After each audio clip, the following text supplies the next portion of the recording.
Vamos falar agora de livre caminho médio. O livre caminho médio, em termos práticos, é a distância que uma partícula percorre até colidir com outra partícula. Note que essa distância é uma distância na média. Pode ser que uma partícula percorra uma distância menor e vá logo colidir com outra partícula, ou pode ser que ela percorra uma distância muito maior e colida com outra partícula. Mas o que nós estamos tentando determinar aqui é, na média, qual é o valor médio da distância do livre caminho médio, ou seja, qual é o valor médio que uma distância que uma partícula percorre até colidir com outra partícula. Essa distância nós vamos chamar de livre caminho médio. Para determinar o livre caminho médio, nós vamos supor aqui que nós temos uma partícula e até ela colidir com outra partícula, ela vai percorrer essa distância L, que nós vamos chamar de livre caminho médio. E para colidir com essa outra partícula, nós vamos estipular que as duas partículas têm que estar dentro de um cilindro imaginário, e como as partículas são idênticas e elas possuem raio R, o raio desse cilindro tem que ser 2Rs. Então, se essas duas partículas estiverem dentro desse cilindro, o cilindro que possui essa base, uma base de 2Rs e uma altura de L, onde a altura do cilindro, que é a distância onde a altura do cilindro é a distância que a partícula vai ter que percorrer até colidir com outra partícula. Então, isso nós vamos chamar de livre caminho médio, e as partículas vão colidir nessa situação.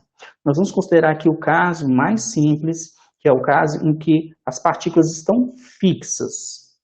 Então, as partículas estão fixas, é como se nós tirássemos uma foto delas congeladas e nós vamos desenhar esses cilindros imaginários e vamos fazer essa conta para ver quanto vale esse L. Então, para que haja colisão, o volume por partícula, ou seja, o que é volume por partícula? É o volume ocupado por uma partícula.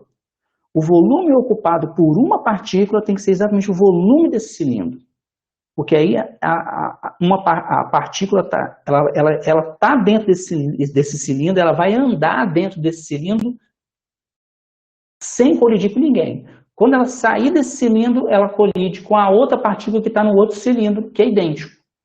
Então, o volume por partícula tem que ser exatamente esse cilindro, porque dentro desse cilindro ela não vai colidir com mais ninguém.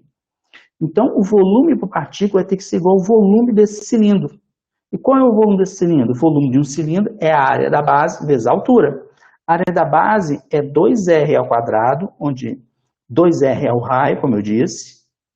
Então, é π raio ao quadrado, onde o raio é 2Rzinho pequeno, multiplicado pela altura, que é o L, que é o livre caminho médio, que é a distância que ela vai percorrer sem colidir com ninguém. Resolvendo essa equação para o L, o que nós temos? O que nós vamos fazer? Vamos pegar tudo que multiplica o L e passa dividindo o N. Então, nós temos, vai ficar volume dividido por Nπ2R ao quadrado. Resolvendo, o que nós podemos fazer? Nós podemos escrever que o volume e o número de partículas juntos vai ficar volume por número de partículas, 4πr ao quadrado. Então, esse é o livre caminho médio. Nós podemos também perceber o seguinte, né? Essa área aqui carregada pelas partículas, a área que ela projeta no espaço, nós chamamos de seção de choque de espalhamento. Porque a área que a partícula projeta quando ela se desloca é a seção de choque, é a seção onde ela vai colidir com outra partícula, né? E essa é a definição de seção de choque de espalhamento. Se nós pensarmos, então, essa é a situação em que as partículas estão congeladas, elas estão fixas. Se nós fizermos cálculos mais precisos, utilizando a equação de Boltzmann, por exemplo, que é uma equação para um sistema que está fora do equilíbrio, nós obtemos aqui uma expressão que é idêntica a essa, só que aparece aqui 1 sobre raiz de 2. Ou seja, se as partículas estiverem em movimento, estiverem no seu estado de agitação normal, na realidade o livre caminho médio ele vai ser menor por um fator 1 sobre raiz de 2. Então, Na prática, o livre caminho médio é menor do que o valor que nós calculamos quando as partículas estão em movimento.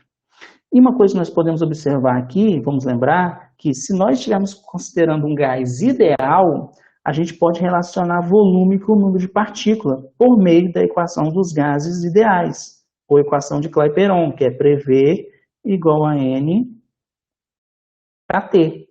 Ou seja, volume por número de partícula é constante de Boltzmann, temperatura, pressão. Então, nós podemos substituir esse lado direito aqui e escrever o nosso livre caminho médio em função da temperatura e da pressão. Ou seja, nós tivemos isso e nós podemos escrever o livre caminho médio como 1 sobre 4πr ao quadrado kT por pressão. Então, nós vemos que o livre caminho médio é proporcional à temperatura. Quanto maior for a temperatura de uma substância, falando aqui especificamente do gás ideal, maior vai ser o seu livre caminho médio. Nós podemos utilizar essa expressão para definir também, se nós temos o livre caminho médio, nós podemos definir o tempo entre duas colisões. Se nós temos a distância entre duas colisões, nós podemos definir o tempo. O tempo vai se chamar tempo médio entre duas colisões. E o tempo médio entre duas colisões vai ser o livre caminho médio dividido pela velocidade média das partículas. Lembrando que a velocidade média das partículas, nós sabemos quanto ela vale, que depende da temperatura. Está definido lá na teoria cinética dos gases ideais. Então, nós podemos, com isso, definir o livre caminho médio e também definir o tempo médio entre duas colisões.